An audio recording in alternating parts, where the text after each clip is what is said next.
My name is Holland Pruitt. I'm 28 years old. When I was 21, my father stood up at my brother's medical school white coat ceremony, took the alumni microphone they pass around for family remarks, and told a banquet hall full of 200 people. We got it right the second time. The first one was just a rough draft. The room laughed. My brother laughed. I sat at table 9 near the kitchen doors and I didn't laugh. I walked out into the parking garage of a Marriott in Cleveland, and I didn't speak to a single one of them again. Not at Christmas, not on birthdays, not for 7 years.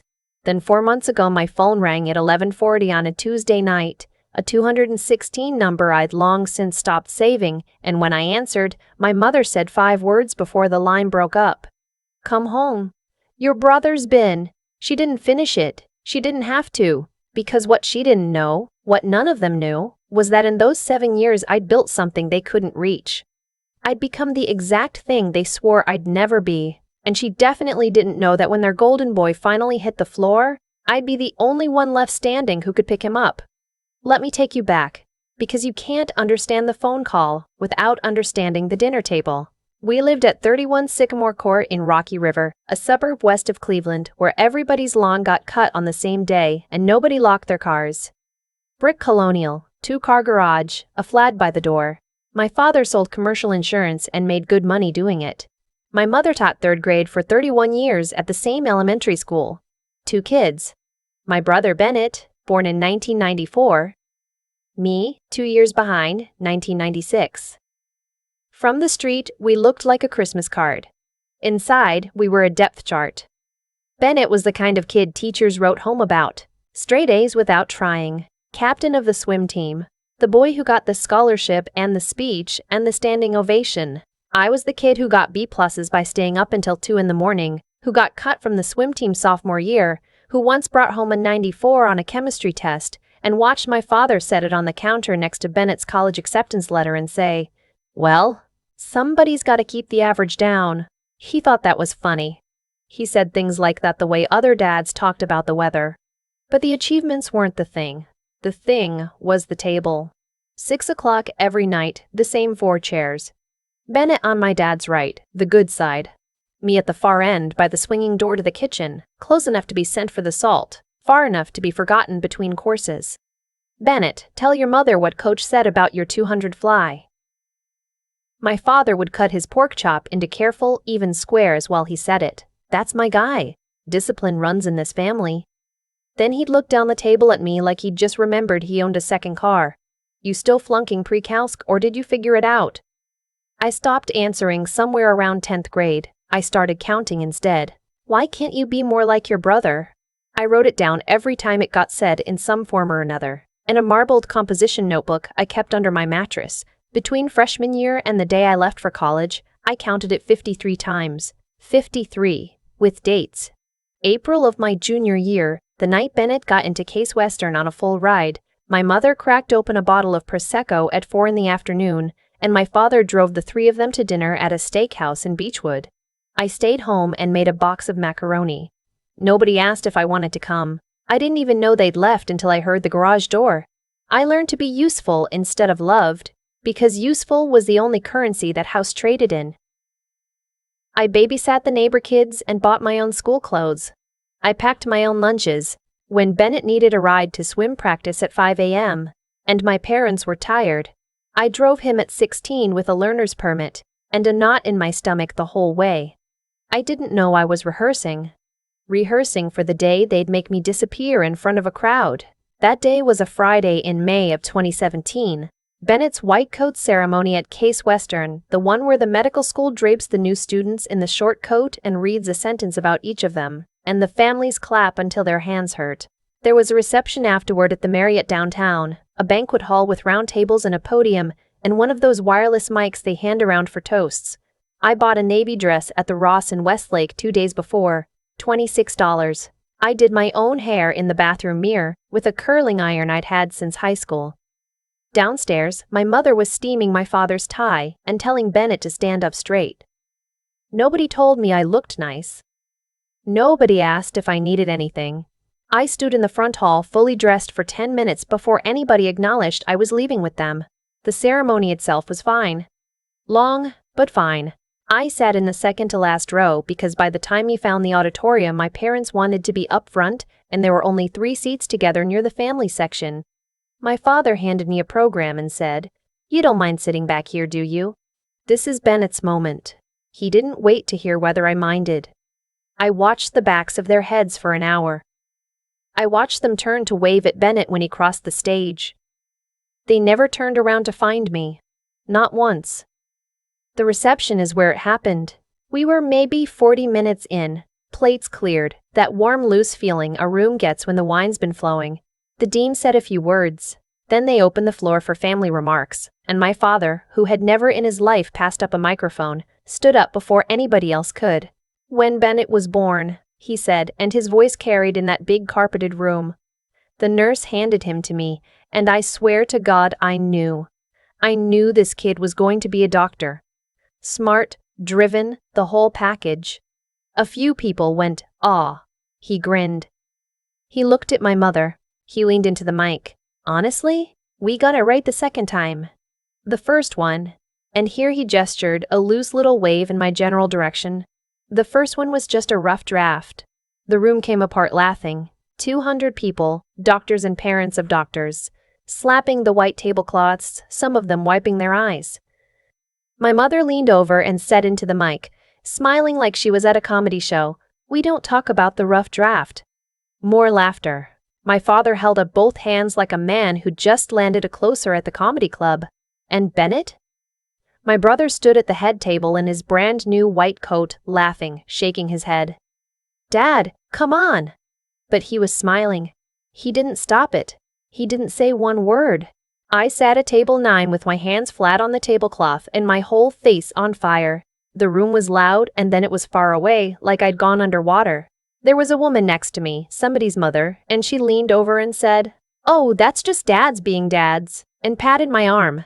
I think I said something. I don't remember. The laughing went on for 8 seconds. I counted that too later, replaying it.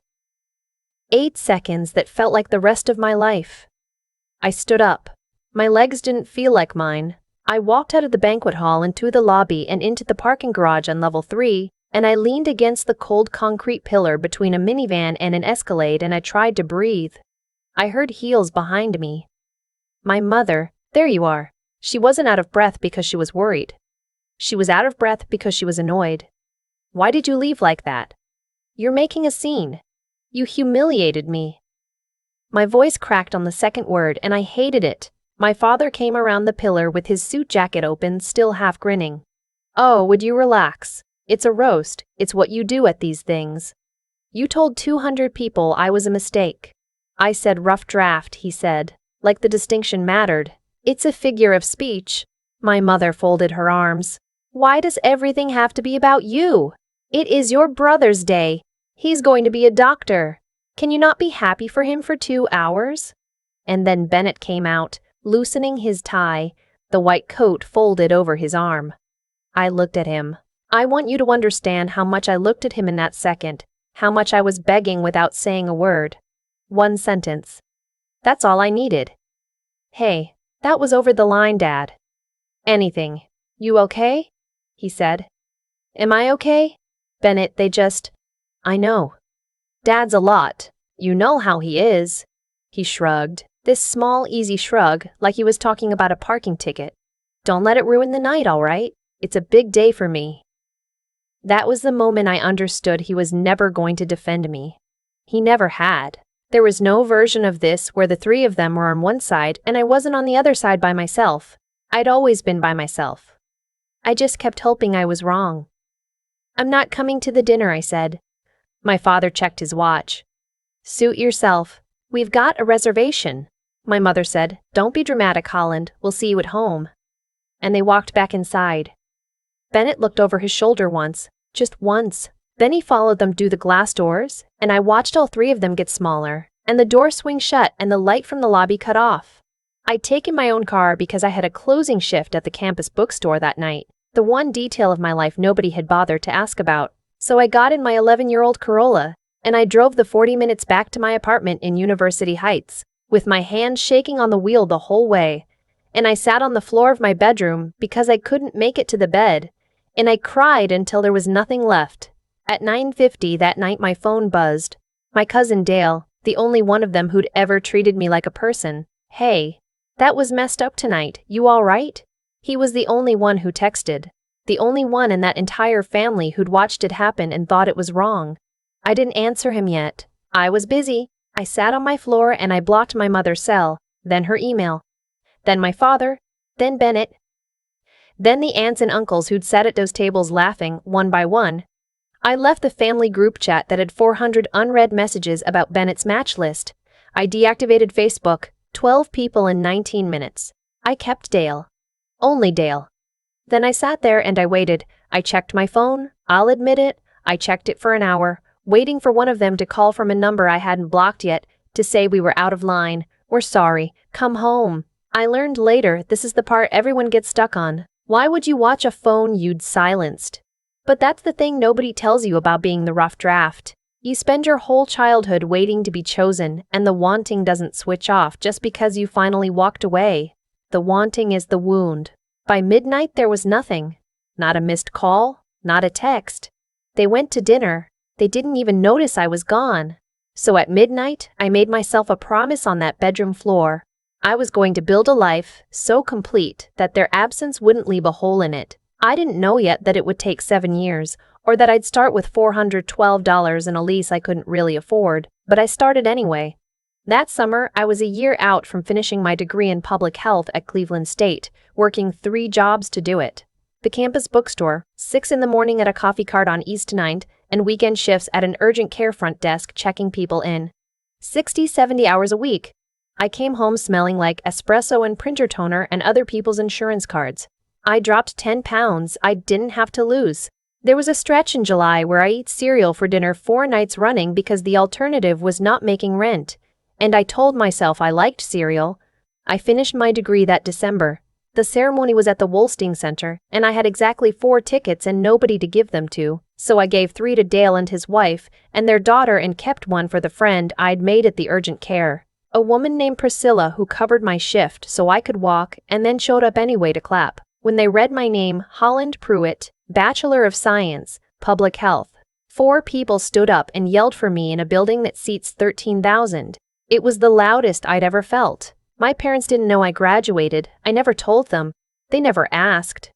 I took the first real job I could find, a contact tracer position with the Cuyahoga County Board of Health, $39,000 a year. My first paycheck after taxes was $1,100, and I cried at my kitchen table looking at it because it was mine, every cent, and nobody could put it next to somebody else's and find it lacking. I rented a studio in Lakewood, 400 square feet over a Vietnamese restaurant so the whole place smelled like lemongrass by 6 p.m. I furnished it off Facebook Marketplace and 1 trip to IKEA in Pittsburgh. I started therapy that fall, $40 a session with the county insurance, Thursdays at 4. The first thing the therapist asked me was when I'd last felt loved, and I sat in that chair for a full minute and could not come up with an answer. That's when I understood I'd survived my family, but I hadn't healed from them. There's a difference. It would take years for me to learn just how big a difference. The years did the thing years do. They blurred. Work, therapy, groceries, laundry, repeat. But underneath the blur, I was climbing. The contact tracing job turned into an epidemiology assistant role when the pandemic funding came through. That turned into a data analyst position with the state health department, $56,000 a year. And I moved to a 1-bedroom in Tremont with actual hardwood floors and light that came in the windows in the afternoon. I bought a real couch, the first piece of furniture I'd ever owned that wasn't somebody else's first. I paid my student loans down from $34,000 to $19,000. I made friends who didn't know the word rough draft had ever been attached to me, Priscilla, and a guy named Tobias from the data team, and a couple named Renee and Marquise, who hosted dinners and never once put anybody at the far end of the table. By the start of this year, my life looked like this: a stable job I was good at, a promotion to senior analyst with a salary of $66,000, a savings account with $11,000 in it for the first time in my life, a book club, a standing Sunday phone call with Dale, and a quiet apartment that was mine. I dated a little. Nothing that stuck. A nice man named Curtis who told me after 3 months that there was a room in me he couldn't get into. A locked door, and he wasn't wrong. I had trust the way I had savings, carefully, in small amounts, watching it. Some weeks I forgot about them entirely. Then I'd see a father with his arm around his daughter at the West Side Market and feel a dull ache under my ribs, and it would pass. I'd built a whole life without them. I thought the building was finished. Then my phone rang on a Tuesday night in February, 11:40 p.m., and the screen said a 216 number I didn't recognize but somehow did. I almost let it go to voicemail. I thought it might be a work emergency, an outbreak call-out. I picked up. Holland. A voice older and thinner than the one in my memory, but unmistakable. My mother. It's Mom. Please don't hang up. My heart did something violent and quiet. I didn't hang up. I should have. I sat down on my own couch in my own apartment and I said, "How did you get this number?" I found it. Your work, they have a directory. Please don't hang up. It's about your brother. What about him? She started to cry. Not the polished crying I remembered from funerals. Real crying, the kind that breaks a sentence in half. He's not okay, Holland. He's in trouble. Real trouble. We need you. We need you to come home. I felt my jaw lock. You need me. After 7 years, I know it's been a long time. I know we haven't. I know. But this is serious, sweetheart. Don't call me sweetheart. There was a silence on the line, and into it she said the thing that turned my blood to ice water. Bennett, the doctor, the one they got right, had lost his medical license 8 months ago. He'd been diverting medication at the hospital where he was a third-year resident, writing scripts, taking the pills himself. Fentanyl, then whatever he could get when the fentanyl ran dry. The thing he trained 6 years to fight had its hand around his throat. They'd found out in the spring. They'd tried to manage it quietly the way that family managed everything, kept it off the Christmas card, told the relatives he was taking a leave. But he'd stopped answering their calls. He'd locked himself in his apartment in Ohio City for 4 days, and they'd had the landlord open the door, and what they found in there, my mother could barely say it. "And you think he'll listen to me?" I said. The rough draft. The line went quiet. "That's what Dad called me," I said. Very evenly, because if I didn't keep my voice even, I was going to start screaming at his ceremony, in front of 200 people. You laughed. Holland, please, this isn't about that. It's always about that. And then she said the part that made me stand up off my own couch. She said it carefully, the way you say a thing you've rehearsed. They'd been going through Bennett's apartment and they'd found old emails, drafts, things he'd started writing to me back in 2021 when it first got bad and never sent. And they wanted to know, had I been talking to him? Had I known? Did I have something to do with how far it had gone? I actually laughed, one ugly bark of it. Are you accusing me? We just don't understand how this happened. I haven't spoken to my brother in 7 years. 7. Because you made it real clear at that hotel that I wasn't part of this family. And the second your perfect son falls apart, your first instinct is to wonder if the rough draft did it. That is not, he laughed too, I said, and my voice finally went thin. When Dad said it, Bennett laughed. He's not my brother. He stopped being my brother in that parking garage. I hung up. I threw my phone onto the cushion and it bounced off onto the floor and I left it there, screen up, lighting the ceiling every few minutes. Come home, your brother needs you. Please, we're begging you. The people who called me a rough draft were begging, and I hated that some traitor part of me, the part that was still 7 years old waiting to be chosen, was already reaching for my keys. I called my therapist the next morning. She moved a client to fit me in. What do you owe them? She asked. Nothing, I said. I owe them nothing. Then why are you considering it? I sat with that for a long time. Outside her window it was sleeting, the gray Cleveland February that gets in your bones. Because maybe it's not about them, I finally said. Maybe it's not about them, I finally said. Maybe it's a test of me, whether I can walk back into that house and not come apart, whether I'm actually healed, or whether I just got really far away. And what do you owe your brother? He didn't defend me. I heard how small it sounded the second it came out. He was 23, she said gently. raised in the same house you were, by the same people. You got out by leaving. Maybe he tried to get out by being exactly what they wanted, until being exactly what they wanted broke him. She let that sit. That's not a reason you have to forgive him. It's just a thing that might also be true. I cried more in that session than I had in a year. I left with no answers and one decision. If I went back, I wasn't going as the girl who got humiliated in a parking garage. I was going as the woman I'd spent 7 years becoming. And there were going to be rules. I wrote them in the same kind of marbled composition notebook I'd kept under my mattress as a kid, sitting at my kitchen table in Tremont. I am not staying overnight. I am not eating a meal at that table. I am not hugging anyone. I am not apologizing for leaving.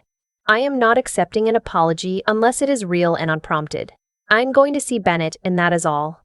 I am leaving when I decide to leave. I will not cry in front of them. I will not let them make this my fault. I will not need them. I texted my mother 3 days later, a Friday night. I'll come Saturday. I'm not doing it for you or Dad. I'm doing it for him, and there are conditions. Her reply came in under a minute. 3 messages in a row. Thank you. Thank you. Thank you. I turned my phone face down and I cried. Not because I was sad, but because I was terrified. Saturday I drove the 18 minutes from Tremont to Rocky River with the radio on and not hearing a single song. 31 Sycamore Court looked exactly the same. Same brick, same flag, same impossible lawn, even in February. A museum of the years I'd spent there. Bennett's car was in the driveway, a leased Audi gone gray with road salt, 1 tire flat, a citation envelope tucked under the wiper. I sat in my car for 5 minutes just looking at the house. And then I texted, "I'm here," and the front door opened and my mother stepped onto the porch. She was smaller than I remembered. Grayer, stooped a little. Or maybe I was just bigger now. She reached for me, and I stepped back before she made contact, and her arms dropped to her sides, and something in her face caved in, and I won't pretend I didn't feel it. I just didn't move toward it. "Where is he?" I said. "Upstairs. He doesn't know you're coming." We were afraid he'd say no. My father appeared behind her in the doorway. Same height, less of him somehow. Salt and pepper gone mostly to salt. Wearing the exact expression of mild inconvenience he'd worn my whole childhood. He didn't say he was sorry. He said, "Thanks for coming." Like I'd shown up to help move a couch. I walked past both of them into the house. And it smelled like it always had. The particular vanilla candle and coffee smell that lived in my bones. And I hated how fast my body recognized it as home. The living room was a time capsule. Same beige sectional. Same coffee table. And on the mantel, the photos. I made myself count them while my father shut the door. 14 photographs. Bennett's graduation. Bennett at swim meets. Bennett in his white coat. Bennett. Bennett. Bennett. Not even from before. They hadn't just stopped including me. They'd gone back and erased me. I didn't sit down on the sectional. I stood by the window. "Tell me everything before I go up there. All of it, and don't shape it for me." So they told me. The accident that wasn't an accident, no rear-ending on the freeway here, just a man who'd built his whole identity on being the best and discovered that residency, 30-hour shifts, patients dying on his table, would take more than he had to give. He started taking what was lying around the hospital to stay sharp, then to stay upright, then just to not feel like he was dying. The diversion got caught on a pharmacy audit. The Board of Medicine suspended his license. He went to a 30-day program in March, came out, relapsed in 6 weeks. The apartment they were paying for now, $2,200 a month in Ohio City, was where he'd locked himself in for 4 days. My father said the word addict like it was an accusation against the family and not a description of his son, and I watched my mother flinch every time it came near. "We thought if we just kept an eye on him," my mother started. "You can't keep an eye on this," I said. "I know that now. I learned it at a county health department. That's not how it works." Then my father leaned forward in his armchair, and I saw it coming before he said it. "We have to ask you something, and we need you to be straight with us. Did you know? Were you in contact with him?" I stood very still. "I told you on the phone." "No." "Because we found those emails, and because you found drafts he never sent," I said. "And instead of asking why your son was trying to reach his sister in secret, you decided I might be the reason he's an addict." I picked my keys up off the coffee table. "I'm going upstairs. I'm going up there for him, not for either of you. And when I come down, you're going to have one of two things ready, a real apology or my coat. Either way, I'm leaving after." Neither of them said anything. I climbed the 14 stairs I could have climbed blind, past the same family photos going up the wall, all of them Bennett, and at the top I turned down the hall to the master bedroom because of course even collapsed, my brother had the best room in the house. I'll spare you the worst of what was behind that door. I'll just tell you it was a person I loved once, underneath a lot of damage, in a dark room that smelled wrong, flinching at the light from the hall like it hurt him. He was 40 pounds lighter than the man in the white coat in the photograph downstairs. When he saw it was me, the rough draft, the one he'd let them laugh at, his whole face came apart. "You came," he said. His voice was wrecked. "Why would you come?" I stood in the doorway. I didn't move toward him yet. "I almost didn't," I said. That was the truth, and he deserved the truth. "I have spent 7 years not thinking about you on purpose. You let them. At the hotel. You laughed." "I know." He started to cry and it was awful, the crying of a grown man who's run out of every place to hide. "I know I did. Holland, I have thought about that day every single day for years. I started 100 emails to you. I never sent one because what was I going to say? Sorry I let Dad eat you alive my whole life because it meant he wasn't eating me. And there it was. The thing my therapist had said might also be true. He hadn't been the golden child. He'd been the hostage. The whole time I was being told I was less. He was being told he had to be perfect or he'd be next. And being perfect had finally cost him everything. And now we were both in this room, both wreckage from the same house, and only one of us had figured out how to get free. I didn't forgive him standing in that doorway. That's the part people want, and I can't give it to you clean. What I did was sit down on the floor of that room, 6 feet away, close enough, and I said, "I'm not going to fix this. I can't. Nobody can do this for you." Because I've worked in public health long enough to know that's the truest sentence there is, but I know how the system works. I know what programs take your insurance and which ones are a scam. I know how to get you a real bed, not a 30-day spin cycle. If you want it, I'll help you find the door. You have to walk through it yourself. He looked at me for a long time. "Why would you help me?" "Because you were a kid in this house too," I said. "And because I'm not doing it for them. I want you to understand that. This isn't me coming home. This is me deciding what kind of person I'm going to be. And that person doesn't leave you to die in your old bedroom to make a point." That was 4 months ago. I went back downstairs that day and my mother had a coffee she'd made me and my father had nothing. No apology, just the same expression, and I took my coat off the back of the chair and I left without drinking the coffee. I kept every rule in the notebook. I did not stay over. I did not eat at that table. I did not hug them.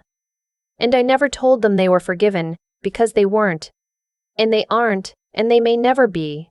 And I've made my peace with that being true. But I found Bennett a real program, 90 days, a place in Akron that takes his insurance and actually does the work. I drove him there myself. Our parents paid the part insurance didn't, which is the one decent thing they've managed, and I let them, because it's their money and his life, and I'm not too proud to take their money for his sober rent. He's 70 days in as I'm recording this. He calls me on Sundays now, right after Dale. He's gained 19 pounds. He sounds like a person again. Last week he said, "I don't know how to thank you," and I told him the truth, which is, "You're doing it. I just showed you the door." He's working on his parents, supervised, with a counselor in the room. That's his road, and I told him I'm glad he's on it, and I meant it. Mine's different. My mother sent a card in April. I didn't open it. My father has not said the word sorry once, not on the phone, not in that living room, not in the text, and I have stopped waiting for it the way you stop waiting for rain in a drought. You just build your life around the dry. People ask me if I regret going back into the house that broke me. The answer is no. Because I didn't go back for the house. I went back for my brother, and in going back I learned something I'd needed to know for 7 years, that I could stand in that living room, under a mantel of 14 photos that didn't include me, and not come apart. That the door inside me that Curtis couldn't get into, I could open it on my own terms, for the right person, and close it again, and still be standing. Here's what I've got, for whatever it's worth to you. Healing is not the same as reconciliation. You can save a drowning person without swimming back into the riptide that pulled them under. Boundaries are not cruelty. They are the thing that let me survive long enough to be useful to someone in a way that didn't cost me myself. And the word they hung on me at 21. I carried it for years thinking it was a verdict. It was just a man with a microphone who was scared of what he'd made his real son into. If you've ever been the rough draft, the afterthought, the one seated by the kitchen door, if you've ever had to become the whole thing they swore you'd never be, I want you to hear me. You don't owe anyone your peace, not even family. Especially not family. My name is Holland Pruitt. I'm 28 years old, and I was never a rough draft. I was just the first one of us brave enough to walk out the door.